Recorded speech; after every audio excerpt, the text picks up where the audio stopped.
What if the most dangerous thing about conspiracy theories isn't that people believe them, but that your brain was engineered to?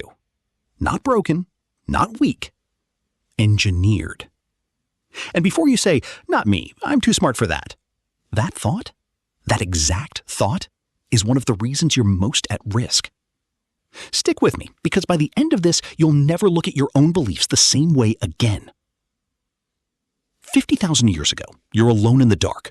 No walls, no lights, just you, some grass, and something rustling nearby.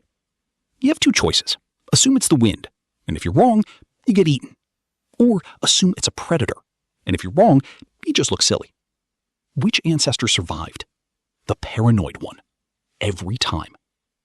So evolution did what evolution does. It kept the paranoid ones around. Built their pattern detecting, threat sensing, always assumed the worst brain into every generation that followed. Including yours. Scientists call this patternicity. The brain's need to find meaningful patterns, even in random noise. It's not a bug. It's the oldest survival feature you have.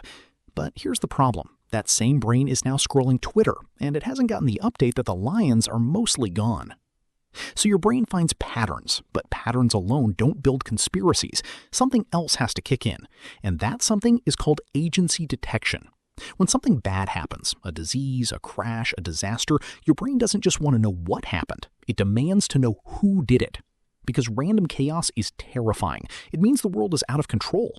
But a villain, a secret plan, that's actually comforting because it means someone is in charge. Even an evil someone is better than no one.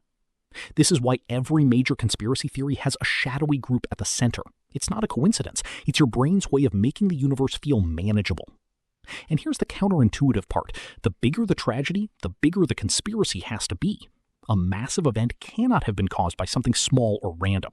That feels wrong, emotionally, deeply wrong. The explanation has to match the scale, which is exactly backwards from how reality works.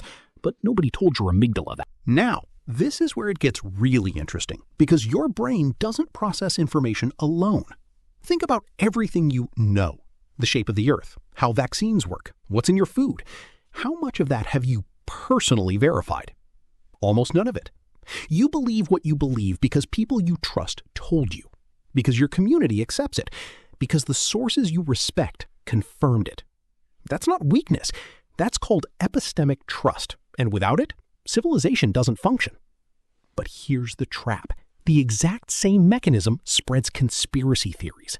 If your community believes the government is hiding something, your brain doesn't raise alarms. It feels normal, familiar, safe. Information that confirms the group belief gets absorbed without friction. Information that challenges it feels like an attack. And then confirmation bias kicks in. Your brain's energy-saving program that quietly amplifies everything that agrees with you and mutes everything that doesn't. Changing your mind is expensive. It costs social capital, emotional energy, sometimes entire relationships. So your brain makes it very hard, unless forced. But this wasn't even the strangest part. Studies show that correcting a conspiracy theory often makes people believe it more. More. Not less. More. Because correction gets read as confirmation. Why are they working so hard to deny this, unless there's something to hide? The louder the pushback, the more it looks like proof. Your brain turns the antidote into evidence of the disease.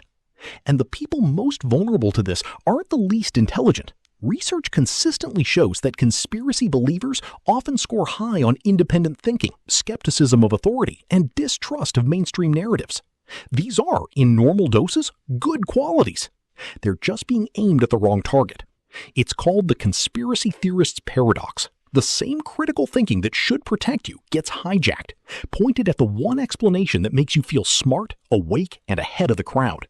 Your own mind running a trap against you. So what does everyone get wrong about this? We picture conspiracy believers as fringe weirdos, but the data says believing in at least one conspiracy theory about health, media, food, government is statistically normal across most of the world. It's not the fringe. It's the default. And belief spikes hardest during moments of uncertainty, powerlessness, and economic fear. When people feel out of control, their ancient brains go hunting for agents, patterns, and explanations. Conspiracy theories don't cause anxiety. Anxiety creates conspiracy theories. Which means mocking believers doesn't just fail, it backfires. It confirms that the mainstream is hostile to them, pushes them deeper into alternative communities, and removes any chance of genuine conversation. The real difference between someone who goes down a conspiracy rabbit hole and someone who doesn't isn't IQ. It's access to diverse communities, diverse information, and most importantly, a safe environment to change their mind without losing everything socially. So here's the takeaway, and it's a little uncomfortable. You are not immune. I am not immune. The neuroscientist who studies this for a living is not immune. We all have the same ancient hardware running underneath our modern reasoning. The only real protection isn't certainty, it's humility. Ask yourself, what would it take to change my mind about something I strongly believe? If the answer is nothing could, that's not conviction. That's the ancient brain doing its job a little too well. The rustling in the bushes kept your ancestors alive. But sometimes the rustling is just the wind. And knowing the difference, that's the most human thing you can do.